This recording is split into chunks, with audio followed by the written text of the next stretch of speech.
एक बार की बात है, एक जंगल में बहुत दिन से बारिश लगातार हो रही थी। बारिश रुकने का नाम ही नहीं ले रही थी। जंगल के सारे पक्षी इस बारिश से बहुत ज़्यादा परेशान थे, क्योंकि उनके घरों में बहुत ज़्यादा पानी टपक रहा था। सारे पक्षी बेचारे बहुत ज़्यादा डरे हुए थे। अरे टूनी चिड़िया, मेरे घर से तो बहुत ज़्यादा बारिश से पानी टपक रहा है। मैं तो बहुत ज़्यादा परेशान हो गया इस बारिश से। पता नहीं कब जाकर ये बारिश रुकेगी। लगता है कि मेरा घर तोड़ने के बाद ही ये बारिश रुकेगी। और हाँ, लेकिन एक बात ज़रूर है, इस बारिश में नहाने का तो मज़ा ही कुछ और है। जब भी बारिश आती है तो मैं तुरंत नहाने पहुंच जाता हूँ। बारिश के पानी में नहाने में तो कुछ अलग ही मजा आता है टूनी चिड़िया। अरे कालू, पहले अपने घर को सुधारने की सोचो। जो तुम बता रहे हो कि बारिश से पानी टपकता है, पहले अपना घर ही ठीक कर लो। कहाँ बारिश में नहाते फिरते हो? अगर किसी दिन नहाते हुए तुम्हारे ऊपर बिजली गिर गई तो एक ही बार नहा लोगे सारा।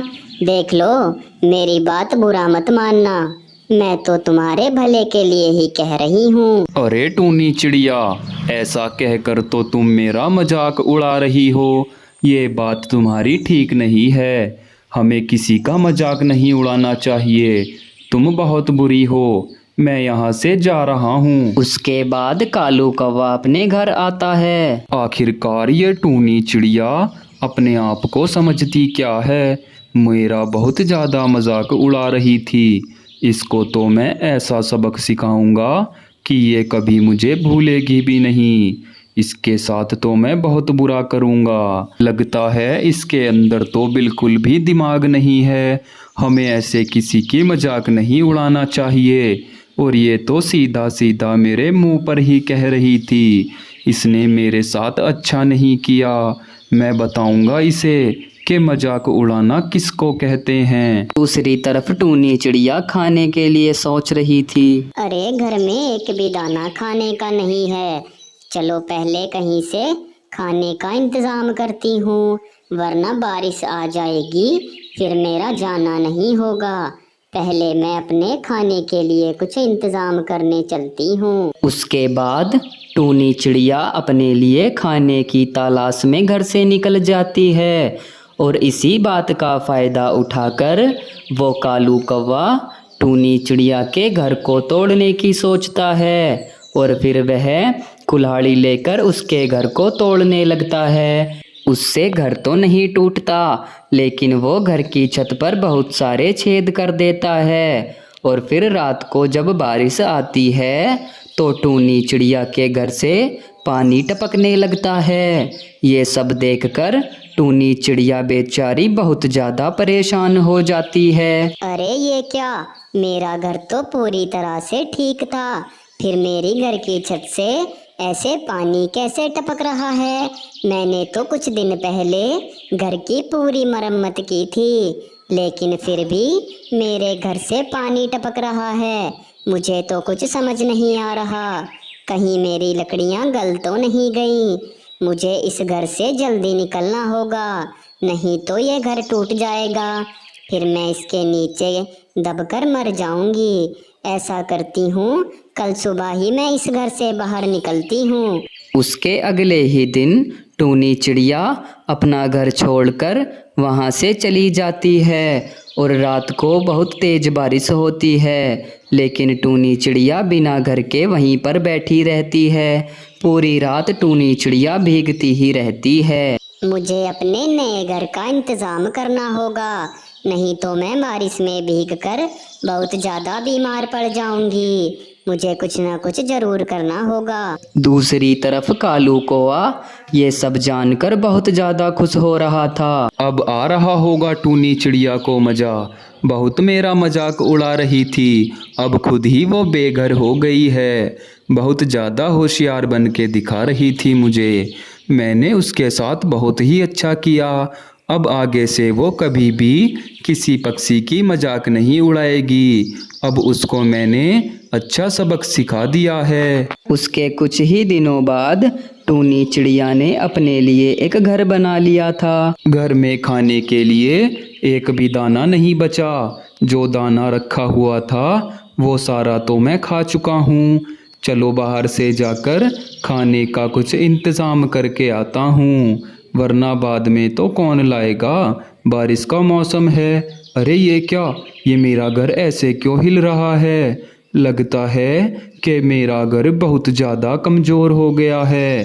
कालू कौवा अपने घर को हिलता देखकर बहुत ज़्यादा परेशान हो जाता है और थोड़ी देर बाद उसका घर नीचे गिर जाता है और कालू कौवा उसके नीचे दब जाता है। अरे कोई बचाओ मुझे, मैं मर जाऊंगा।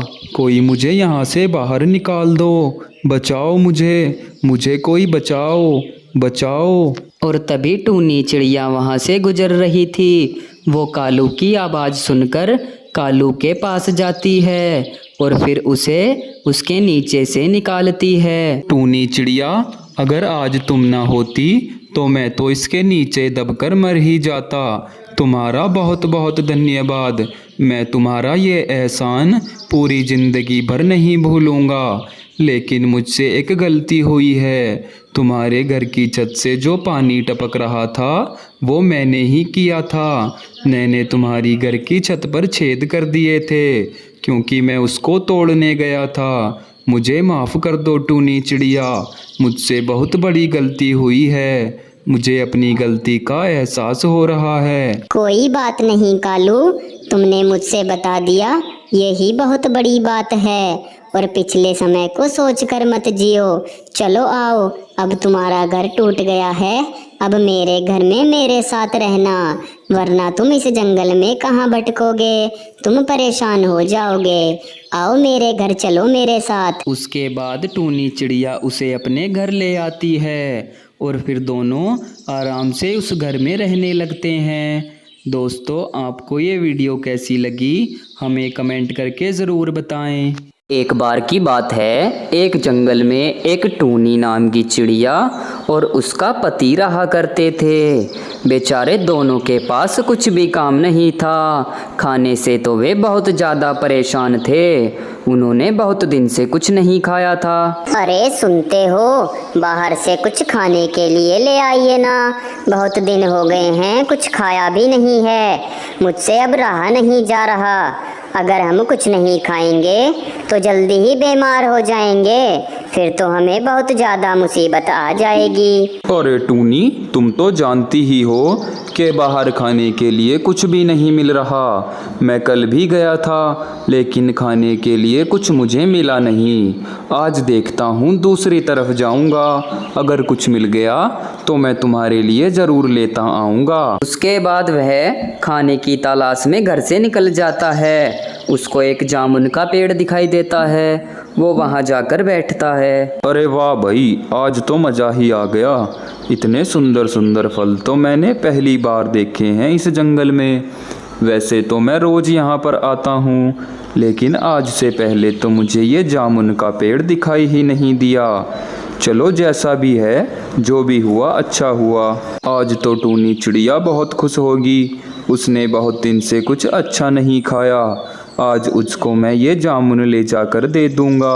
शौक से खाएगी वो इन जामुन को, और मुझे लगता है कि इसकी देखभाल भी कोई नहीं करता। उसके बाद वह उन जामुन को लेकर अपनी घरवाली के पास जाता है। अरे टूनी चिड़िया, देखो मैं आज तुम्हारे लिए क्या लेकर आया हूँ। तुम मुझसे कह रही थी ना कि मेरे लिए कुछ अच्छी खाने की चीज़ ले आना। मैं तुम्हारे लिए ये बहुत सुंदर सुंदर जामुन लाया हूँ, और मुझे तो आज तक यही पता नहीं कि हमारे जंगल में जामुन भी होती हैं और बहुत ही सुंदर सुंदर होती हैं। आज मुझे अचानक से ही जामुन का पेड़ दिख गया। मैंने तुम्हारे लिए जामुन भी तोड़ ली है। अरे हाँ जी, ठीक कहा आपने। अब आप रोज मेरे लिए जामुन वहीं से ले आना और फिर दोनों आराम से खाया करेंगे। अब हमें खाने की कोई परेशानी नहीं होगी, हम रोज जामुन ही खाया करेंगे। इधर तो ये दोनों बहुत ज़्यादा खुश थे क्योंकि अब इनको खाने की कोई परेशानी नहीं थी। अब इनके खाने का बंदोबस्त हो चुका था। लेकिन वहीं दूसरी तरफ उस खेत का मालिक कालू कौवा सोच रहा था कि मेरे पेड़ से इतनी जामुन कौन तोड़ रहा है। अरे, कल तो मैंने अपने पेड़ पर बहुत सारी जामुन देखी थी, लेकिन इन जामुन को कौन तोड़ रहा है मुझे तो पता ही नहीं चल रहा। मैं इतनी शौक से अपनी जामुन को पाल रहा हूँ, लेकिन कोई चोर इन्हें ऐसे नहीं तोड़ सकता। मुझे इस चोर का कुछ ना कुछ बंदोबस्त करना होगा, नहीं तो ये मेरी सारी जामुन तोड़ देगा। मैं कल ही इस चोर का कुछ ना कुछ बंदोबस्त करता हूँ। उसके अगले ही दिन वह चिड़ा दोबारा जामुन तोड़ने आता है। अरे, इन जामुन को देखकर तो मेरे मुंह में पानी आ जाता है। इतनी सुंदर सुंदर और काली काली जामुन तो मैंने कहीं नहीं देखी, और खाने में तो बहुत ज़्यादा स्वादिष्ट हैं। जल्दी से इनको तोड़ लेता हूँ। लेकिन जैसे ही वो जामुन तोड़ने ही वाला था, तभी उसके ऊपर एक जाल गिर जाता है। जाल गिरने के बाद वो चिड़ा बहुत ज़्यादा उछल कूद कर रहा था। वो सोच रहा था ये कैसे हुआ। अरे, ये सब कुछ कैसे हो गया? मैं तो सोच रहा था कि इस पेड़ की कोई देखभाल नहीं करता, लेकिन मैं गलत सोच रहा था। जरूर ये जाल किसी ने बिछाया होगा। हे भगवान, ये मुझसे क्या हो गया? मैंने किसी से बिना पूछे ही उसकी जामुन तोड़ ली हैं, और अब तो वो जामुन वाला मुझ पर बहुत गुस्सा होगा। मुझसे बहुत बड़ी गलती हुई है। और वहीं दूसरी तरफ उसकी पत्नी टूनी चिड़िया बहुत ज़्यादा परेशान हो रही थी। हे भगवान, इतनी देर हो गई इनको जाए हुए, लेकिन अभी तक घर वापस नहीं आए। मुझे तो बहुत घबराहट हो रही है, कहीं उनके साथ कुछ गलत तो नहीं हुआ। हे भगवान, क्या करूं मैं? मेरी तो कुछ समझ में भी नहीं आ रहा है। दूसरी तरफ उसका पति उस जाल में कैद हुआ बैठा था। तभी कालू कौवा आता है। अच्छा, तो तुम हो वो जामुन चोर। मैं भी तो कहूँ कि मेरी जामुन कौन चुरा रहा है, इसीलिए मैंने आज तुम्हारे लिए पूरा बंदोबस्त करके रखा था। जब भी तुम आओगे तुम्हारे ऊपर ये जाल गिर जाएगा। अब तुम मेरे चंगुल में फंस गए हो, और मैं तुम्हें तब तक नहीं छोड़ूंगा तब तक तुम्हारी जान न निकल जाए। आखिरकार तुमने ऐसा कैसे किया है? अगर तुमको जामुन ही खानी थी तो एक बार मुझसे पूछ लेते, मैं तुमको बहुत सारी जामुन दे देता। लेकिन तुमने चोरी करके बहुत बुरा काम किया है। अब भुगतो अपनी सजा तुम। अरे कालू जी, मुझे पता नहीं था कि ये आपका पेड़ है। अगर मुझे पता होता तो मैं आपसे ज़रूर पूछ लेता। मुझसे बहुत बड़ी गलती हुई है, मुझे माफ़ कर दो कालू जी। आगे से मैं ऐसा बिल्कुल भी नहीं करूँगा। जैसा आप बोलोगे मैं बिल्कुल वैसा ही करूँगा। प्लीज़ मुझे माफ़ कर दो, मुझसे बहुत बड़ी गलती हुई है कालू जी। देखो, गलती तो तुमने की है और सजा भी तुम ही भुगतोगे, लेकिन मैं तुम्हें इस जाल से तो आज़ाद कर दूंगा। लेकिन मेरी एक शर्त है, अब तुम्हें ही मेरे जामुन के पेड़ की देखभाल करनी होगी, जिसके बदले में मैं तुम्हें कुछ पैसे भी दूंगा और खाने के लिए जामुन भी दूंगा। अगर तुम्हें मंजूर है तो बोलो, वरना तो तुम इस जाल में ही फंसे रहो। उसके बाद वह चिड़ा अपने घर आता है और सारी बातें टूनी चिड़िया को बताता है। लेकिन वो अपने जाल वाली बात टूनी चिड़िया को नहीं बताता। वो सिर्फ इतना ही बताता है कि अब मुझे काम मिल गया है, अब हम दोनों को कोई भी परेशानी नहीं आएगी। अब हमारे खाने पीने का बंदोबस्त आराम से हो जाया करेगा। फिर वह रोज सुबह को उस जामुन के पेड़ की देखभाल करने जाने लगता है। अब उन दोनों को कोई भी परेशानी नहीं थी। दोनों पति पत्नी खुशी खुशी अपने घर में रह रहे थे। दोस्तों, आपको ये वीडियो कैसी लगी हमें कमेंट बॉक्स में ज़रूर बताएं।